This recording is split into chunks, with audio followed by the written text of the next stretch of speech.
Hey, Celtics Nation. What a weekend it's been for Boston fans. We got plenty to unpack today because the Celtics split their two-game series against the Orlando Magic, and it left us with some really interesting storylines. One in particular stands out, the rise of Jordan Walsh. If you've been paying attention over the last couple of games, you've probably noticed that something has clicked for this young guy. He's gone from being a late-game energy piece, someone Joe Mazzulla threw in just to keep the tempo high, to now a player who's actually difficult to take off the floor. That's how much his defensive presence has started to matter. You can feel it every time he checks in. His length, his anticipation, his ability to stick with almost anyone on the perimeter. It's starting to make a real difference for Boston. And that's huge because Walsh is still just 21 years old. He's raw, but there's a spark there that reminds people a little bit of Marcus Smart when he first came onto the scene. He doesn't just defend, he attacks defensive possessions. You can tell he wants those matchups.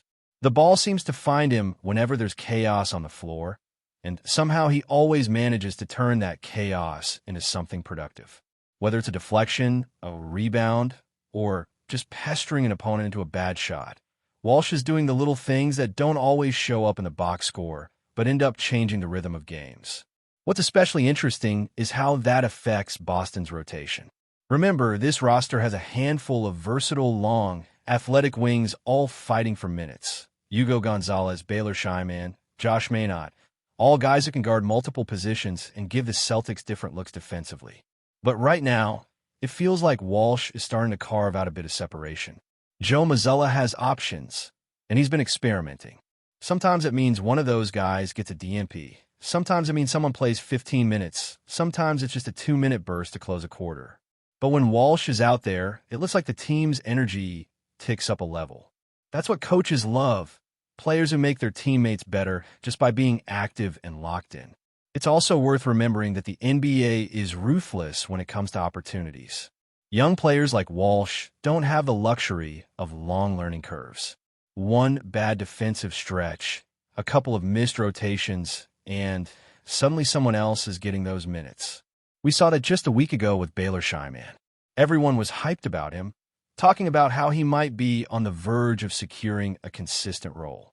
Then, after a few quiet outings, he found himself back on the bench. That's just life at this level. Walsh knows it, and you can tell he's trying to squeeze every bit of value out of every chance he gets. What's different about him, though, is that his impact doesn't rely on scoring. That's why there's real staying power here. His focus on defense, the way he moves his feet, the way he closes gaps, that's something Boston desperately needs. He doesn't need the ball in his hands to affect the game, and that makes him easier to plug into any lineup. You can throw him out there with the starters, with the bench unit, or in situational matchups against quick guards or taller wings. His game fits, and that versatility is what can keep him around even when other young players fade in and out of the rotation. Another reason this is exciting for Boston is that it gives them more flexibility as they plan for the future. We've talked about contract decisions, cap space, all of that financial stuff that's about to become more complicated under the league's new rules. Having young, cheap, and effective players like Walsh can make a huge difference. If you've got 2 or 3 of these guys who can defend multiple positions and bring consistent energy, that's like gold for a contender trying to stay competitive without breaking the bank. And make no mistake, the Celtics are in a good spot. Even with the ups and downs of these recent games, you can tell that the system is starting to click. Joe Mazzulla is still feeling out combinations, seeing who works best with who, but these experiments aren't hurting the team. They're actually giving Boston depth that it might need later in the season. Think about the playoffs, rotations tighten, matchups matter more than anything, and having a collection of defensive-minded wings gives you the freedom to adapt. One night, it might be Walsh. The next, it might be Hugo, maybe even Shyman if the matchup calls for more physicality. That's how championship teams operate.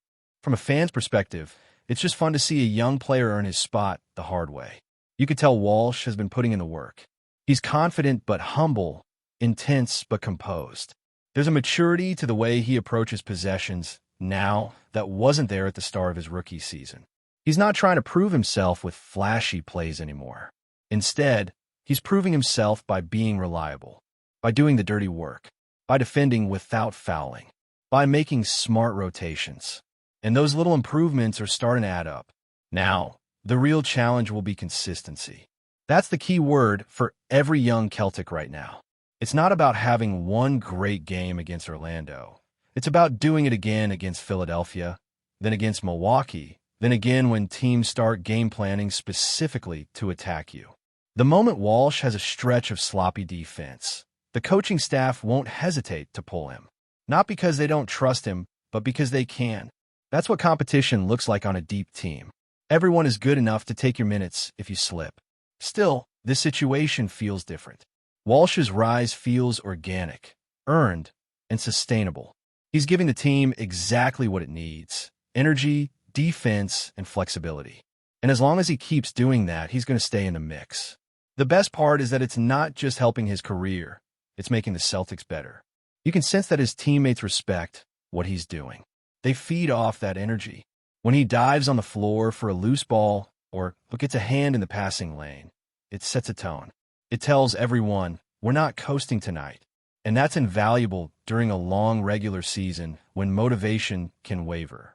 For now, all eyes are on him as Boston heads into the next stretch of games. Whether he continues to earn those minutes or not, he's already made a statement.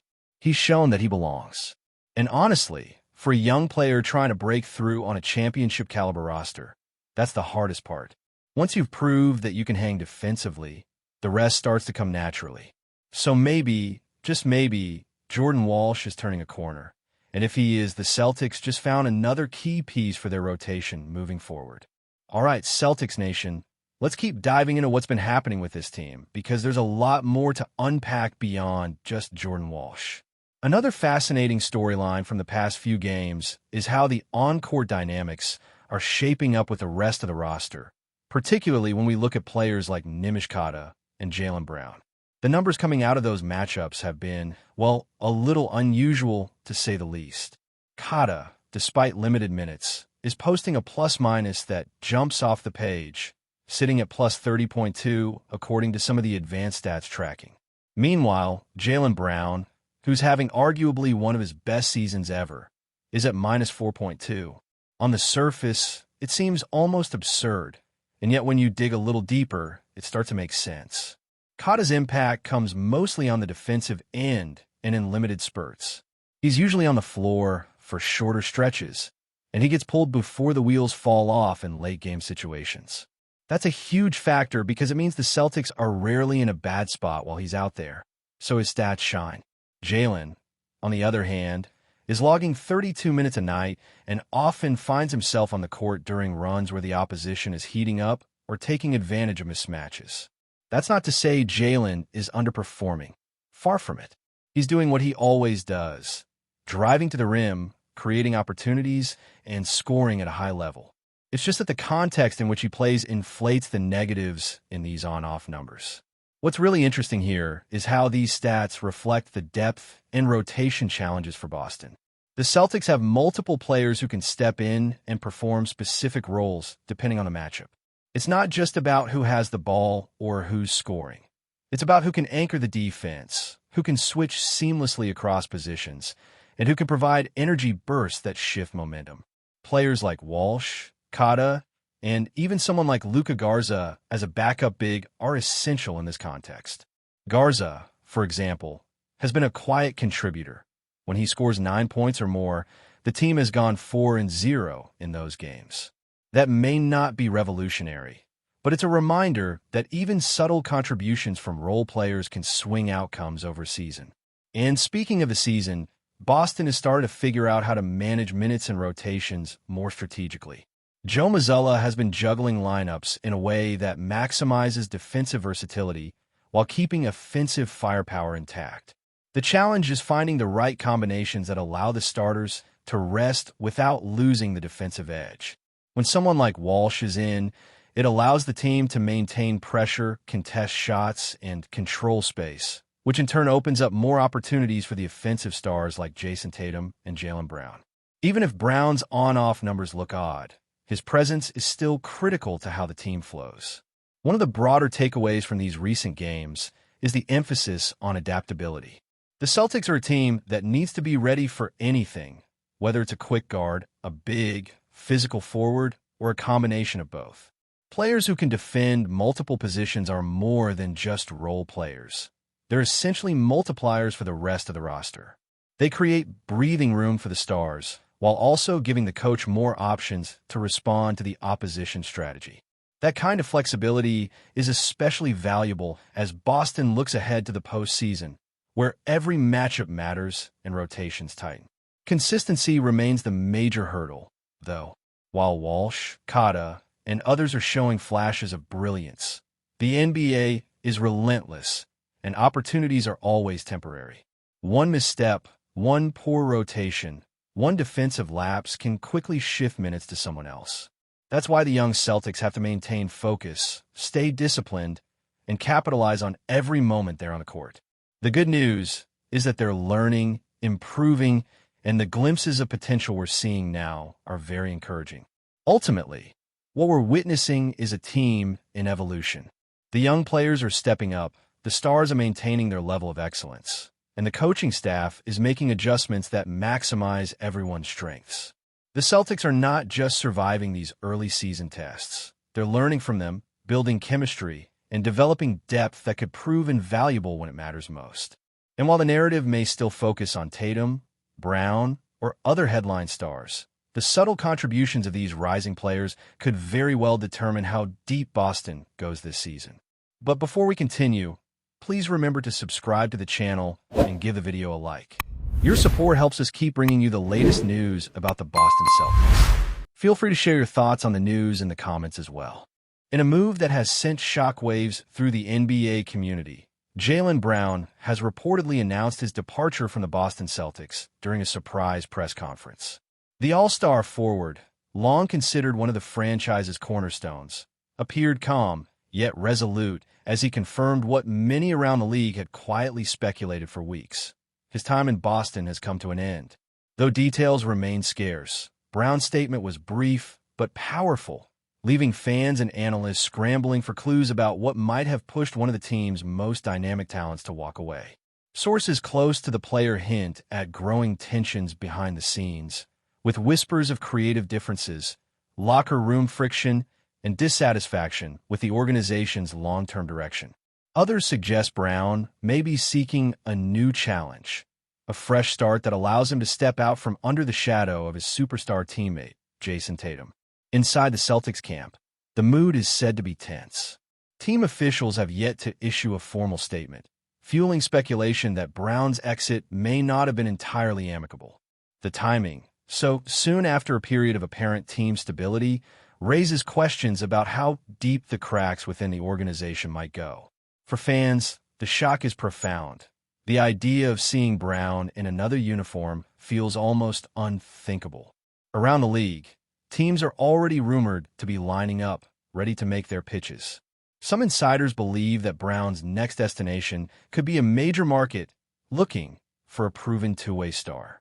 Others think a quieter, rebuilding franchise might give him the leadership role he's always craved.